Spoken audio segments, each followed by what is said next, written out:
Hi, I'm Bob Hunter from Wood Magazine. One of the great joints for case pieces or any kind of small jewelry box or anything like that is a through dovetail joint. It has a great mechanical advantage, it looks great, and it's also a hallmark of good craftsmanship that a lot of people look for in projects. But cutting these doesn't have to be a difficult process. I like to cut them on a router table using a simple jig that I'll show you here. This is a Keller jig. There are 3 or 4 of these on the market. It works the same as pretty much all of them. It's a simple process. But let me show you how to cut 4 dovetail joints on this in 12 minutes. I have here 4 pieces that would make just a simple little box like I just showed you. So the important thing is to get your stock prepared ahead of time, have it machined to the thickness, the right width and length. The ends have to be square. Get them all cut ahead of time, and then you're ready to start on there. So the first thing we have to do to work with this jig is to mark the thickness on the ends of the board. Just simply lay it flat on there and just make a quick line across. Then we'll do the same thing for the other board.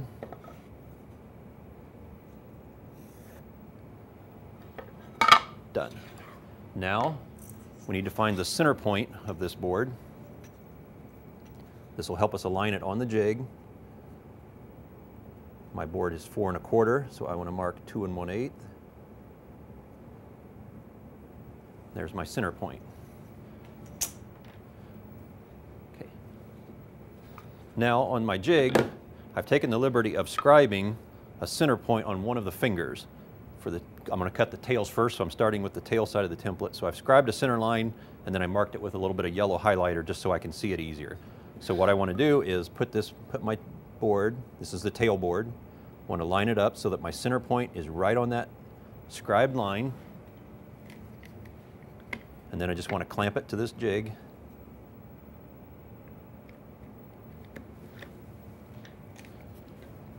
I'll use 2 clamps on each piece just so it doesn't come loose while I'm routing, just to be safe.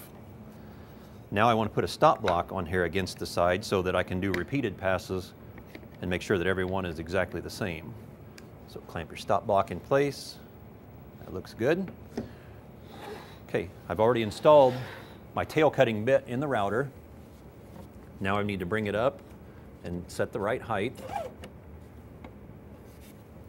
And the way to do that is we're going to bring the top of the cutter right up to that line that we just scribed. So let me bring that down. I want to be just slightly above it, about a 64th to a 32nd of an inch above that line. This way when we glue the box together, those will be slightly proud that you'll trim off. And that looks good there. Lock the router in place. Make sure my safety switch is on, and we're ready to go. Now we're ready to route our first board.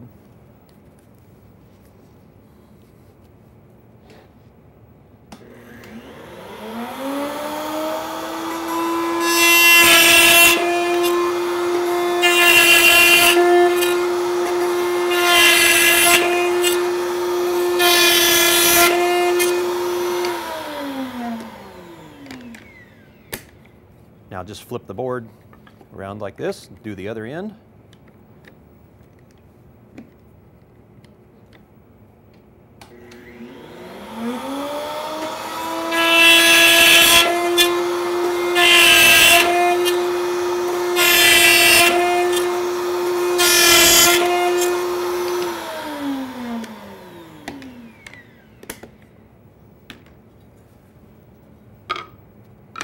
Go to our other tail board and do it as well.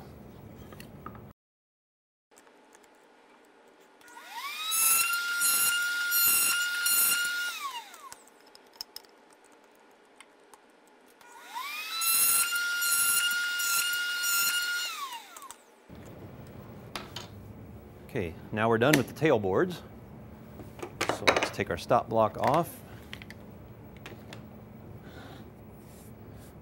We'll need to change bits over to our pin cutting bit.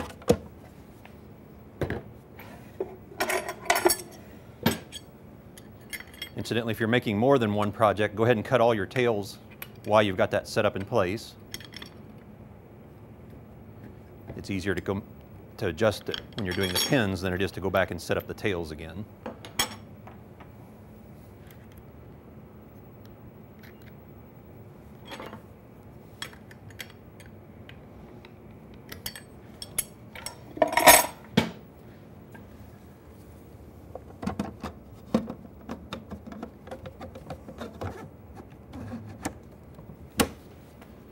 Okay, now let's set our jig off to the side for a second here. What we need to do is to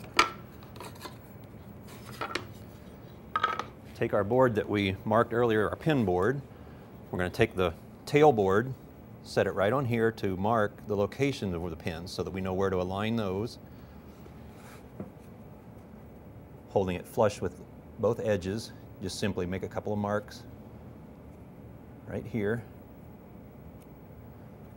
That lets us know where the pins will line up. And then I want to put a center point right in the middle of there, of one of those pins. That gives me an indexing point.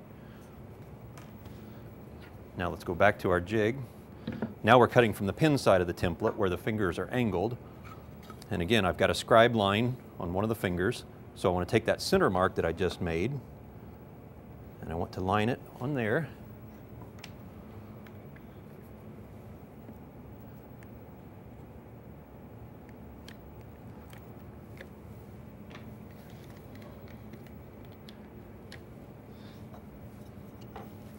Bring my stop block back over. Put it right up against there again.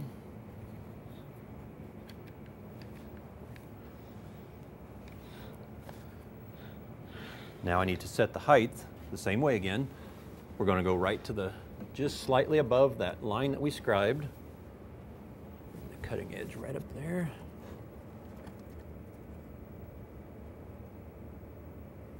There, looks good.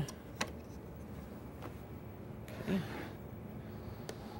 And now, because I want to make sure I get a good fit, I don't want to use one of my pieces. So I've got a couple of test pieces cut up, my stop block's in place, so I know that this one's good and set up. So let me get one of my test pieces out to make sure that our setup is correct. And now let's cut a sample joint here.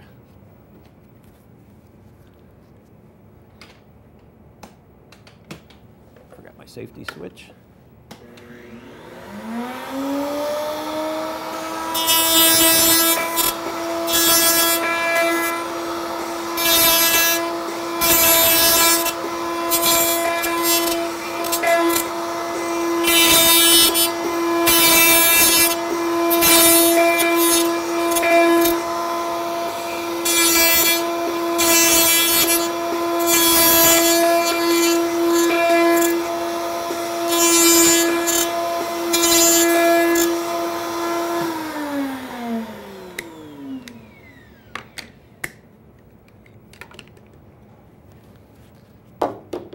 Now let's test the fit in the pins.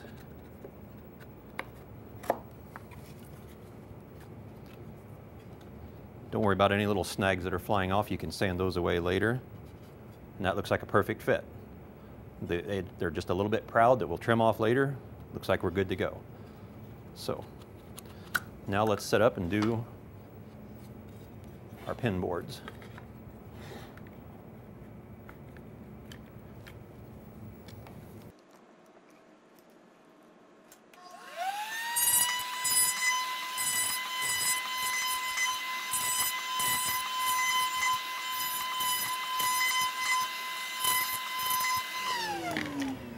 Now to cut the other end of the same board, it's important that you keep the same face forward.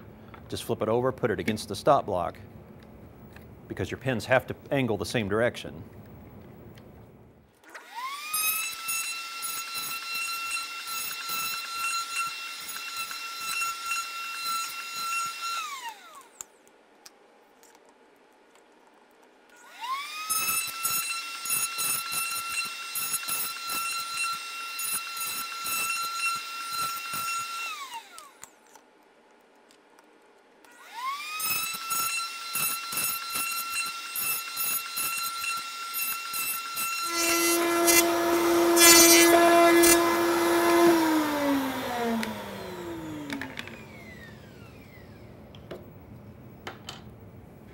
Okay, now we've cut all our boards, so let's put our box together.